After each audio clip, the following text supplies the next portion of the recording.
Hello guys, and welcome back to another episode on Marwell Manor Farm.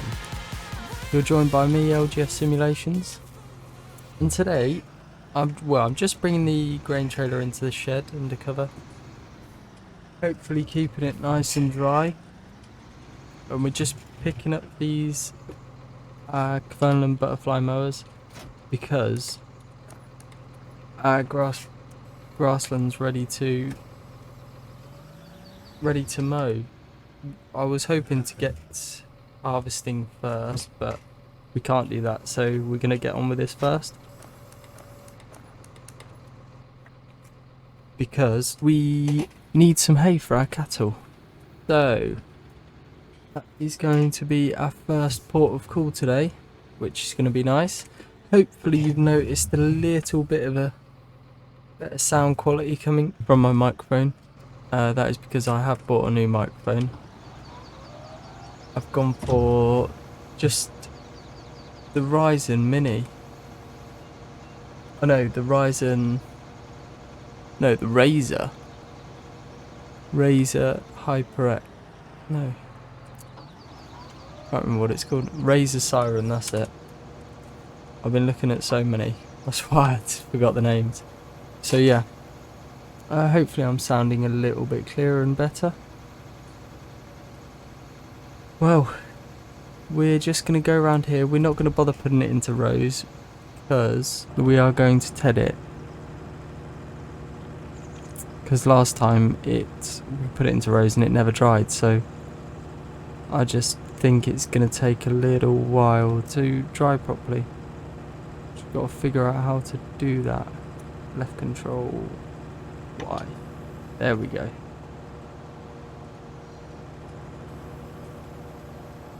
There we go, that's better. Right, let's make a move.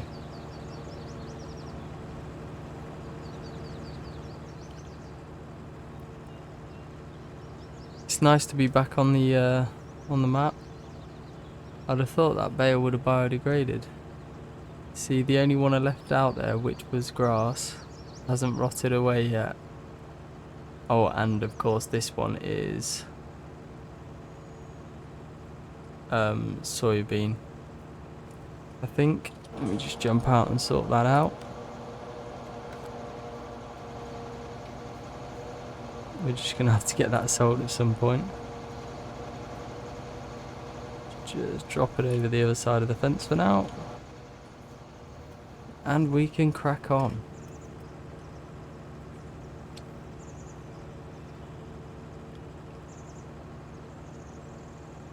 It's a lovely day. It is currently 22:08. The reason it's gone back in time because of the time lapse that was just on is just because we fast forwarded a day to see if the harvest would come round, but it still hasn't. So I just thought we could crack on with this, getting the grass down for the hay.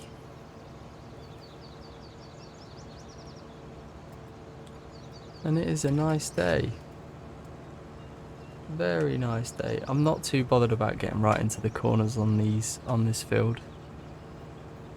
We're probably going to move the sheep over here for the rest of the summer at some point, just so they can tidy up around the edge and stuff like that. There's plenty of grass around the edges, and I'm sure there'll be a bit left over in the middle of what we're cutting and stuff, so they can always munch on that. Just gives their little pasture a bit of a break, really. Which is what it needs, really. So more things have been coming out about Farming Simulator 22, which is very exciting. Even the bees make a big deal on certain crop harvests, which is really exciting. So it's going to make you want to jump in and invest in bees, because really before there was no point. There was no point in investing in bees and stuff like that. Also, greenhouses are coming in, they're looking really good. It's all looking so much better than what they've looked in previous games, so it's very exciting.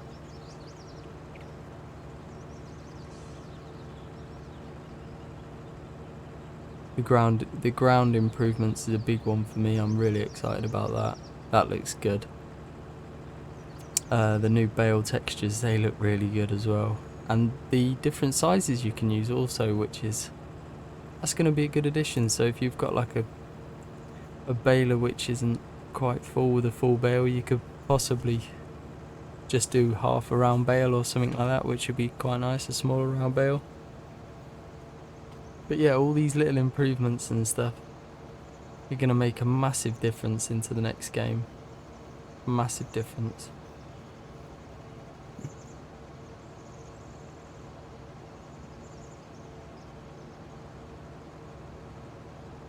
So yeah, we're just going to plod along, carry on here, get this mown.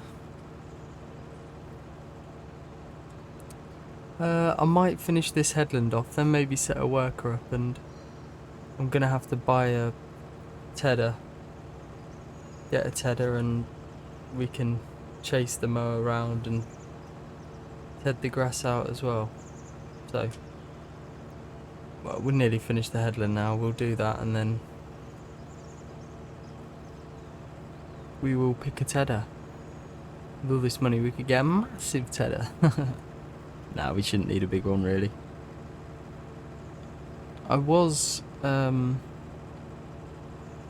totally different subject, I was thinking about putting some more sugar beet into the ground, which we need to, but the annoying thing, I was going to get it in that barley field that we cut, but I can't get it in until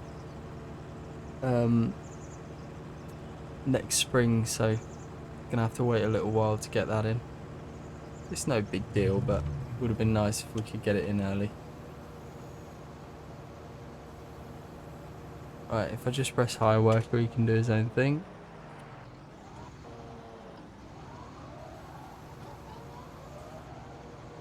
How's he gonna go?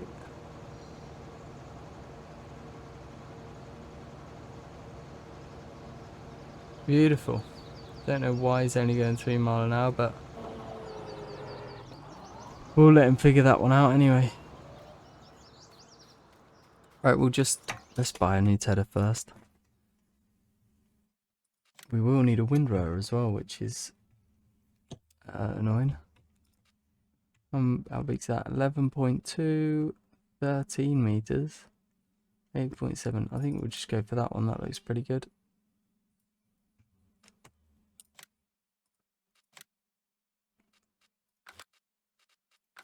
And we'd better just buy a windrow while we're at it as well, I think.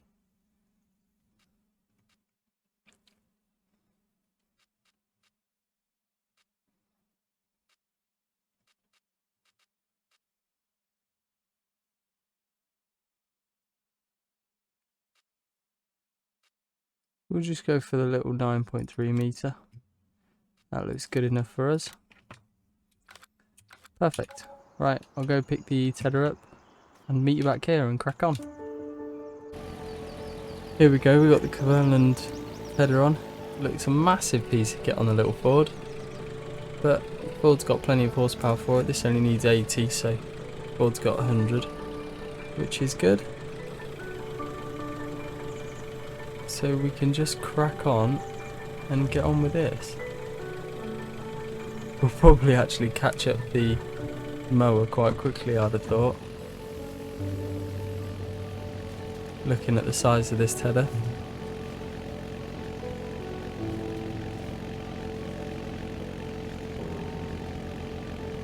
It's doing a lovely job at it. Beautiful. Reason I was going to tell it is I just I didn't want to risk it to leave the elements to dry it this time around, because this is going to be our second chance to make some hay for the cows and the sheep, and if we don't this time, then definitely got to make it work next time. So I'd rather get it done this time, and then we can make some silage bales or whatever's needed next time. But right, let's crack on and catch up with you when we're about there.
Right, so there we have it. The field is mown and tedded, all ready for drying. I haven't actually looked at the weather forecast, which I better do now.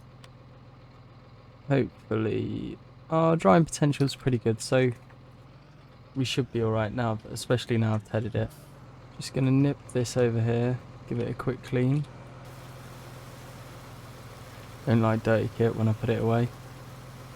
And also the fields have all ripened and are ready to harvest, which is really good news. So what we can do is, I thought we'll get the John Deere combine, the harvester, over to our big field 5, the one that we're leasing, and just get it there set up ready for the next episode. We can drive it to the field just so it's there and ready to go. And we'll just drop this. We'll drop this in here.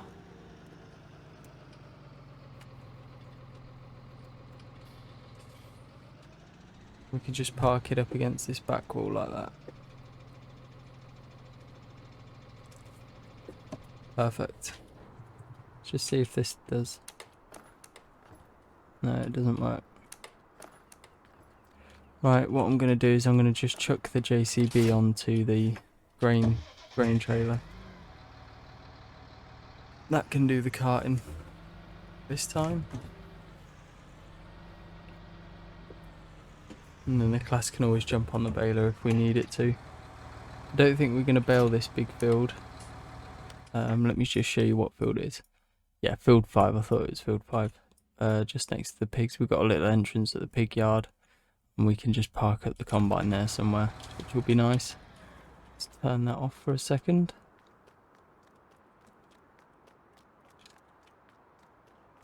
and jump into this big rig. This harvester has got a bit of a bug. And I don't understand what it is.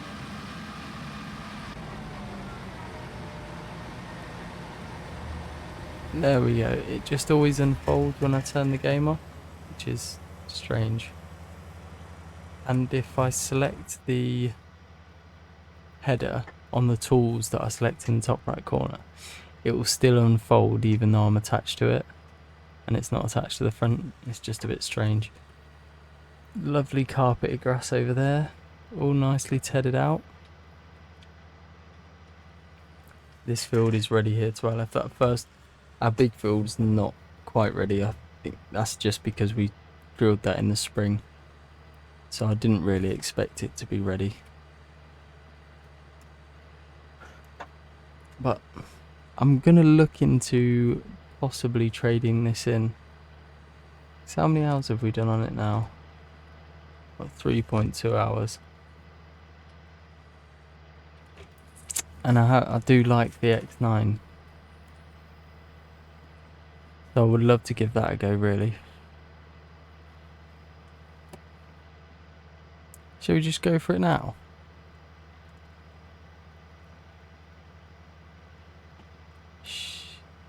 Yeah, why not? Let's trade this in. Well, let's actually first see how much money we get for this. There's our new tedder. Oh, sorry, our new rake. Let me just park this here. We'll just check how much we get for it first. 226. If I repaint it, that didn't even give me any extra. 226,000. Let's just check how much the harvester is.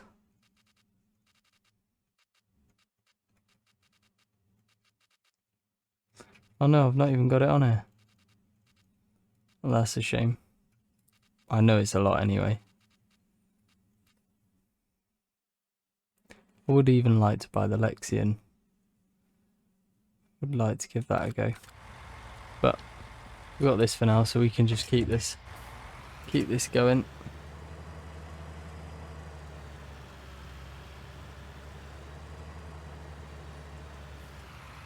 We'll just chuck the beacons on before we get onto the road. This is a lovely combine, really. Got a nice big tank as well, so yeah, we'll just keep it for now. See what we get for our harvest, and we could just buy a new one rather than trade this in and have two combines. Why not? We're getting enough land for it, so.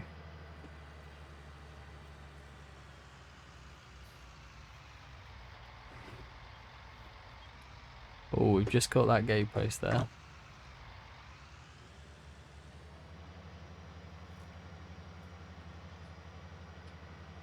See, we've got a lovely area here where we can just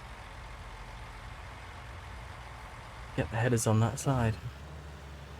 I'll just put that there. That's right. We can jump out here. Then we can just nip round and check for the harvester. Turn those beacons off. It is a nice combine, look at that, it's a beast.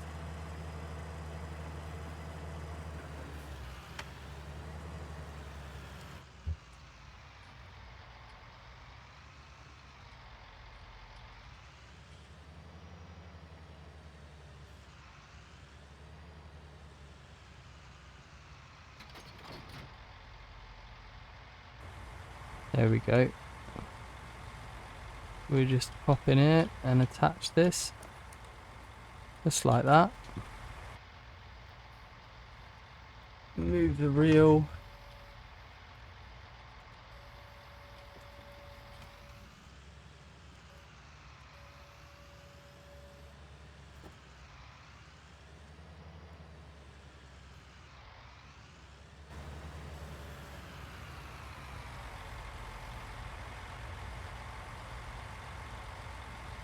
Don't want to unfold that header again, do we? We unfold that combine.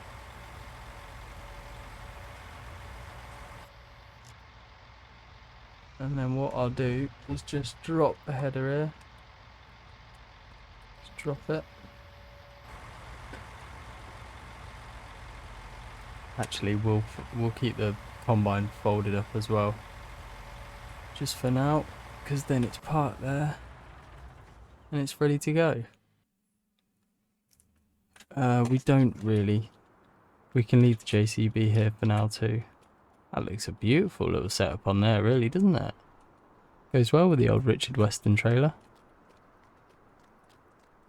Right, well, we'll leave that there for now. I think we are all good. All of our cattle are good, and our sheep. Sugar beet production is just flying out. Run out of sugar beet now, so that's it. It's all gone. So we got a lot of beet pulp and a fair bit of molasses. We need that molasses in here as well. And yeah, we're keeping the super feed going too, which is nice. It's good to see we are cracking it through. Right, well, we're going to leave it there, guys. Thank you very much for watching, and we'll see you on the next one. Bye for now.